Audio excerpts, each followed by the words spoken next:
አድማጮቻችን መሰንበቻን ኤፍኤም አዲስ 97.1 ላይ ያደመጣችሁ ትገኛላችሁ። በተለያዩ ጉዳዮች ቆይታ እያደረግን እንገኛለን።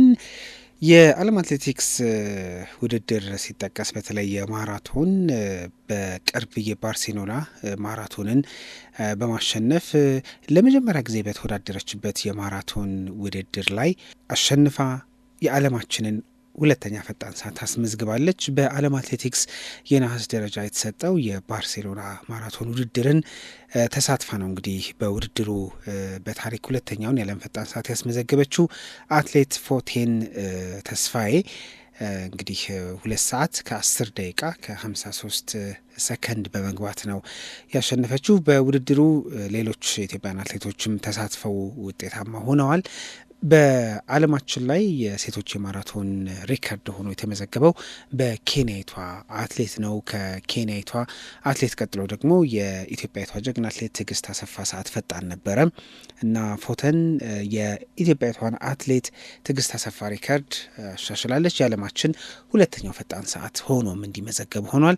ባሳለፍነው ሳምንት ደግሞ ይህንኑ ድሏን መነሻ አድርገው የስፖርት ቤተሰቦች እንኳን ደስ አለሽን ብለዋት ነበርና ከስፔን መልስ አግኝተን ጥቂት እናውራታለን። ሰላም ፎቴን፣ እንደምን አለሽ? ሰላም ሰሎሞን፣ እንዴት ነህ? ደህና ነህ? አለው ደህና። ደስ ብሎኛል ስለተገናኘን። አለው ደህና ነኝ፣ እግዚአብሔር ይመስገን። እኔም በጣም አመሰግናለሁ ስለተገናኘን። ደስታው እንዴት እያደረገሽ ነው? ደስ ይላል በጣም እንግዲህ ደስታ ከደስታ በላይ ሌላ ደስ የሚል ነገር የለምና እና ደስ ብሎኛል። አሪፍ ውጤት በመምጣቱ በጣም ደስ ብሎኛል።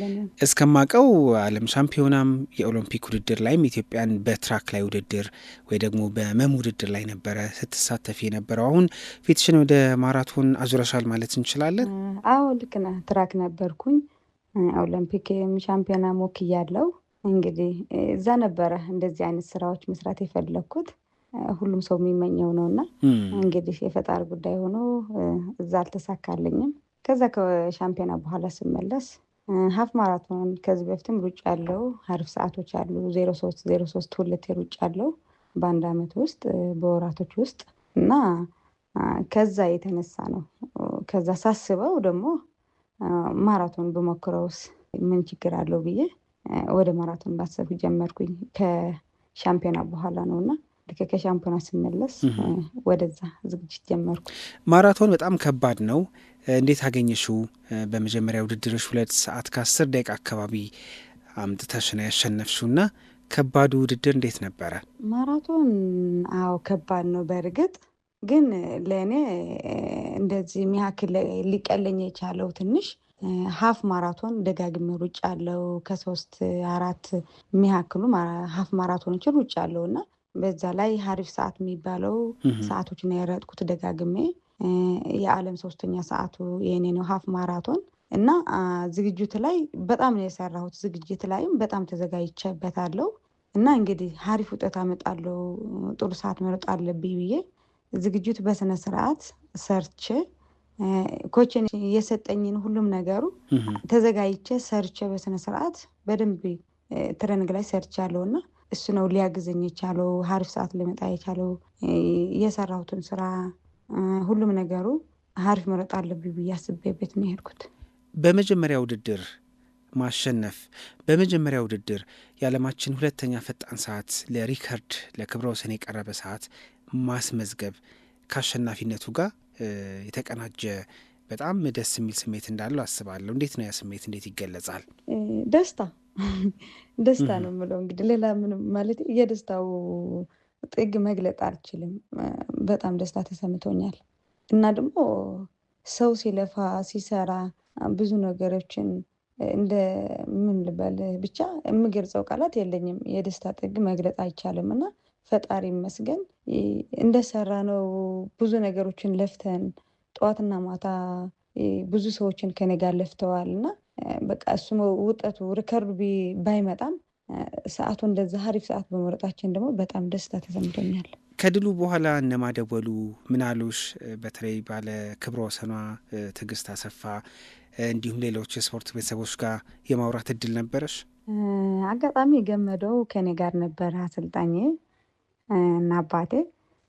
ያንን ዕለቱ የደወሉት ታምራት ቶላ፣ ኃይለ ገብረስላሴ፣ አማኔ በርሶ፣ የሙፍ ቀጀልቻ ከባለቤቱ ጋር የገመዶ ባለቤት፣ ክልል አሰልጣኝ እና ትዕግስት አጋጣሚ አላገኘኋትም።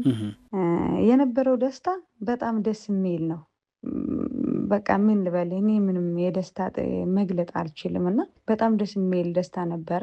እነሱም በጣም በደስታ ግማሾቹ በእንባ ታጥበው እና በቃ እኔም ራሱ ጭምር እንዳለቅስ ነው ያደረጉኝ እና አንዳንዴ ደስታ በጣም ያስለቅሳል እና በጣም ደስ የሚል ስሜት ነበረ። በነገሮች ላይ እንደው ይሄን የማራቶን ውድድር ልሳተፍ ስትይ ለክብረ ወሰን ወይ ሪከርድ ለማምጣት ወይ ፈጣን ሰዓት ለማስመዝገብ አስበሽ ነበረ?